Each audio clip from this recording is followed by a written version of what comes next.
Bismillahirrahmanirrahim. In the name of God, the most merciful, the most beneficent. Good afternoon, bonjour, assalamu alaikum, wa khair raghdai.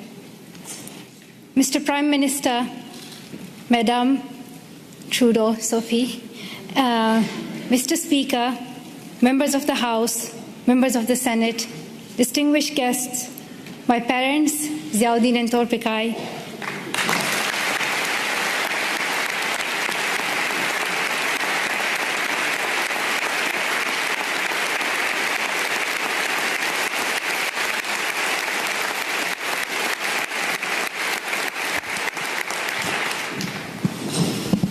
and finally, the people of Canada, thank you so much for the warm welcome to your country. This is my first trip to Canada, but not my first attempt. On the 22nd of October 2014, my father and I landed at the Toronto airport, excited for our first visit to your wonderful country. Soon we learned that a man had attacked Parliament Hill, killing a Canadian soldier, wounding others, and threatening leaders and civil servants in the building where I stand today. Canadian security officials and professionals advised us to reschedule. With sorrow in our hearts, we headed back to England, promising to return to Canada one day. The man who attacked Parliament Hill called himself a Muslim, but he did not share my faith. He did not share the faith of 1.5 billion Muslims living in peace around the world.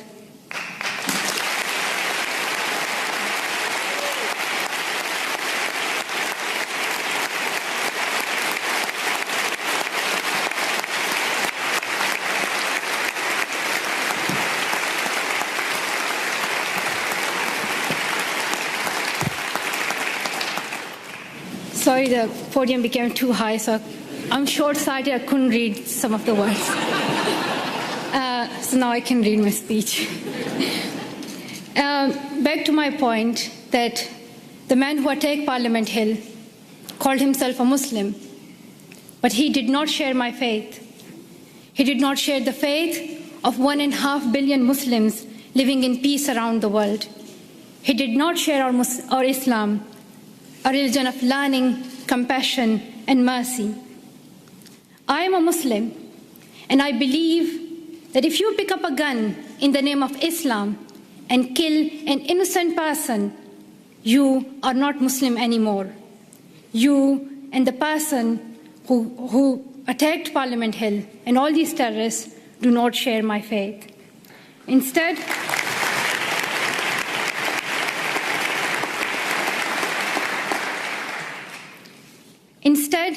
he shared the hatred of the man who attacked Quebec City Mosque in January, killing 6 people while they were at prayer. The same hatred as the man who killed civilians and police officers in London 3 weeks ago. The same hatred as the men who killed 132 school children in Pakistan Army Public School in Peshawar.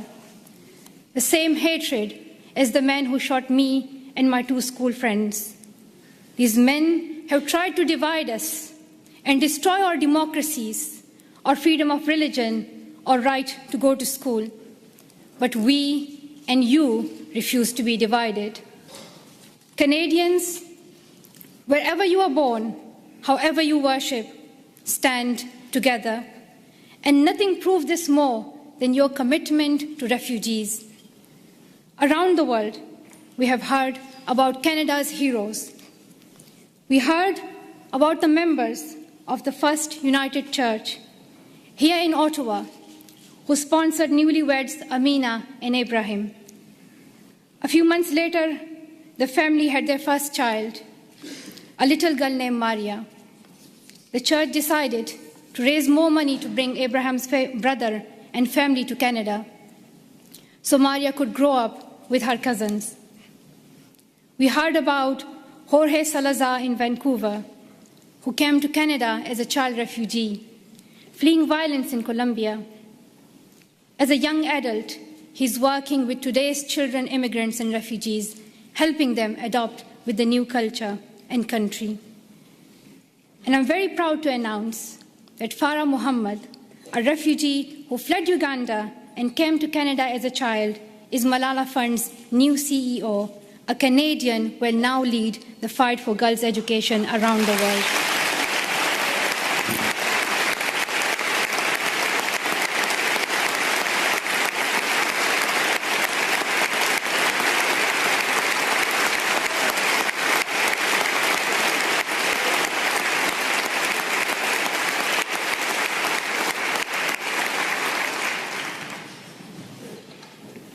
Many people from my own country of Pakistan have found a promised land in Canada, from Maria Topikai Wazir, a famous squash player, to my relatives here today.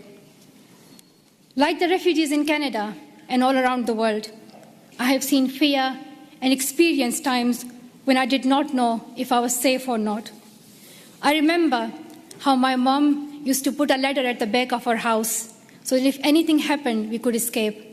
I still remember that I would read a Quranic verse, Ayatul Kursi, every night to protect our family and as many people as I could. I felt fear when I went to school, thinking that someone would stop me and harm me. I would hide my books under my scarf. The sound of bombs would wake me up at night. Every morning I would hear the news that more innocent people have been killed. I saw men with big guns in the streets. There's more peace now in my home of Swat Valley, Pakistan. But families like mine, from Palestine to Venezuela, Somalia to Myanmar, Iraq to Congo, are forced to flee their homes because of violence. So your motto and your stand, Welcome to Canada, is more than a headline or a hashtag. It is the spirit of humanity that every single one of us would yearn for if our family was in crisis. I pray that you continue to open your homes and your hearts to the world's most defenseless children and families, and I hope your neighbors will follow your example.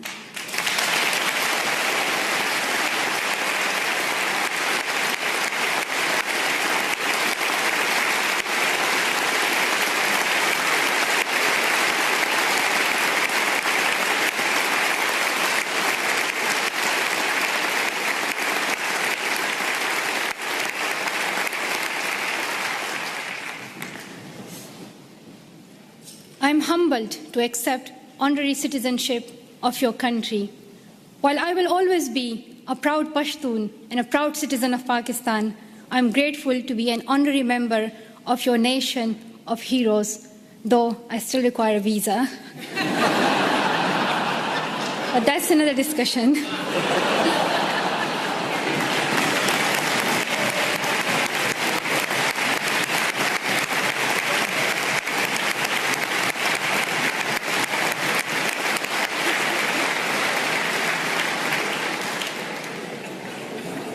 I was also very happy to meet Prime Minister Trudeau this morning.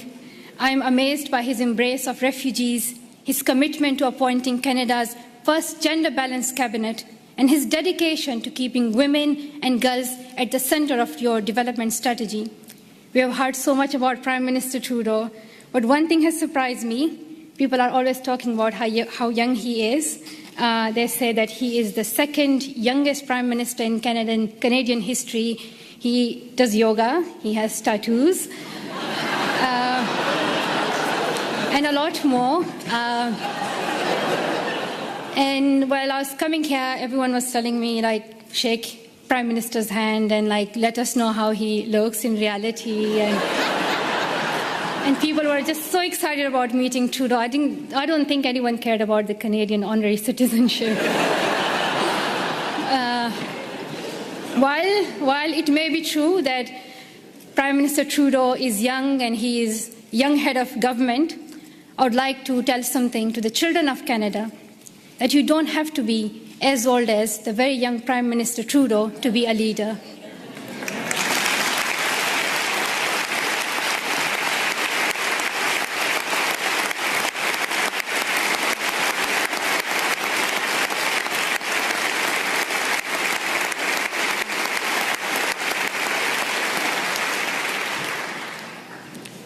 I'm like on still page 7, so there are like a lot left. So if you do the standing ovation again and again, you'll get tired.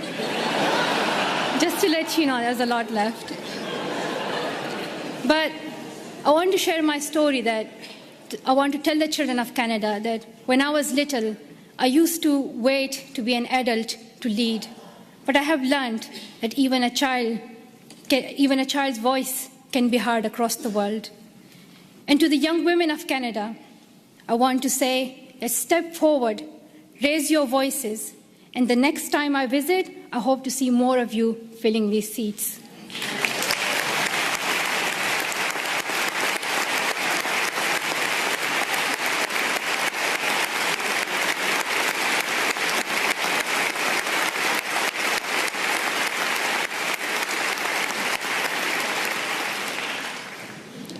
And to the men of Canada, be proud feminists and help women get equal opportunities as men. And to the leaders of Canada today in this room, though you may have different politics and policies and priorities, I know each one of you is trying to respond to some of our world's most pressing problems. I have traveled the world and met many people in many countries. I have first-hand experience and I've seen many problems that we are facing today: war, economic instability, climate change, and health crisis. And I can tell you that the answer is girls. Secondary education can transform communities, countries, and our world. And here's what the statistics say. I'm saying it for those who still don't accept education as important. There are some, but I hope they will hear that if all girls went to school for 12 years, low and middle-income countries could add $92 billion per year to their economies. Educated girls are less likely to marry young and contract HIV, and more likely to have healthy and educated children. The Brookings Institution called secondary education for girls as the most cost-effective and best investment against climate change. When a country gives all its children secondary education, they cut their risk of war in half. Education is vital for the security of the world because extremism grows alongside inequality. In places where people feel they have no opportunity, no voice, no hope. When women are educated, there are more jobs for everyone. When mothers can keep their children alive and send them to school, there is hope. But around the world, 130 million girls are out of school today. They may not have read the studies and they may not know the statistics, but they understand that education is the only path to a brighter future, and they are fighting to go to school. Last summer, on a trip to Kenya, I was introduced to the bravest girl I have ever met. At age 13, Rahma's family fled Somalia and came to Dadaab, the world's largest refugee camp. She had never been inside a classroom, but she worked hard to catch up, and in a few years, graduated primary school. At 18, Rahma was in secondary school when her parents decided to move back to Somalia. They promised she could continue her education. But when her family returned to Somalia, there were no schools for her to attend. Her father said her education was finished and that she would soon marry a man in his 50s, a man she did not know. Rahma remembered a friend from the refugee camp who had won a scholarship in a university in Canada. She borrowed a neighbor's internet and contacted him through Facebook. Over the internet, the university student in Canada sent her $70. At night, Rahma snuck out of her house, bought a bus ticket, and set out on an 8-day-long trip back to the refugee camp, the only place she knew she could go to school. Through the Sustainable Development Goals, our nations promised every girl she would go to school for 12 years. We promised that donor countries and developing countries would work together to make this dream a reality for the poorest girls in the world. I know that politicians cannot keep every promise they make, but this is the one you must honor. World leaders can no longer expect girls like Rahma to fight this battle alone. We can gain peace, grow economies, improve our public health and the air we breathe, or we can lose another generation of girls. I stand with girls as someone who knows what it is like to flee your home and wonder if you will ever be able to go back to school. I stand with girls as someone who knows how it feels to have the right of education taken away and your dreams threatened. I know where I stand. If you stand with me, I ask you to seize every opportunity for girls' education over the next year. Dear Canada, I'm asking you to lead once again. First, make girls' education a central theme of your G7 presidency next year. Second, use your influence to fill the global education funding gap. You raised billions of dollars and saved lives when you hosted the Global Funds replenishment in Montreal last year. Show the same leadership for education. Host the upcoming replenishment of Global Partnership for Education. Bring world leaders together and raise new funding for girls to go to school. If Canada leads, I know the world will follow. Finally, prioritize 12 years of education and schooling for refugees. Today, only a quarter of refugee children can get secondary education. We should not ask children who flee their homes to also give up their dreams. And we must recognize that young refugees are future leaders on whom we all depend for peace. The world needs leadership. The world needs leadership based on serving humanity, not based on how many weapons you have. Canada can take that lead. Our world has many problems, but we don't need to look far for the solution. We already have one. She is living in a refugee camp in Jordan. She is walking 5 kilometers to school in Guatemala. She is sewing footballs to pay enrollment fees in India. She is every one of the girls out of school around the world today. We know what to do, but we must look inside ourselves for the will to keep our promises. Dear sisters and brothers, we have a responsibility to improve the world. When future generations read about us in their books or on their iPads or whatever the next innovation will be, I don't want them to be shocked that 130 million girls could not go to school and we did nothing. I don't want them to be shocked that we did not stand up for child refugees as millions of families fled their homes.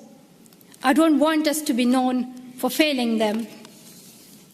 Let the future generations say, we were the ones who stood up. Let them say, we were the first ones.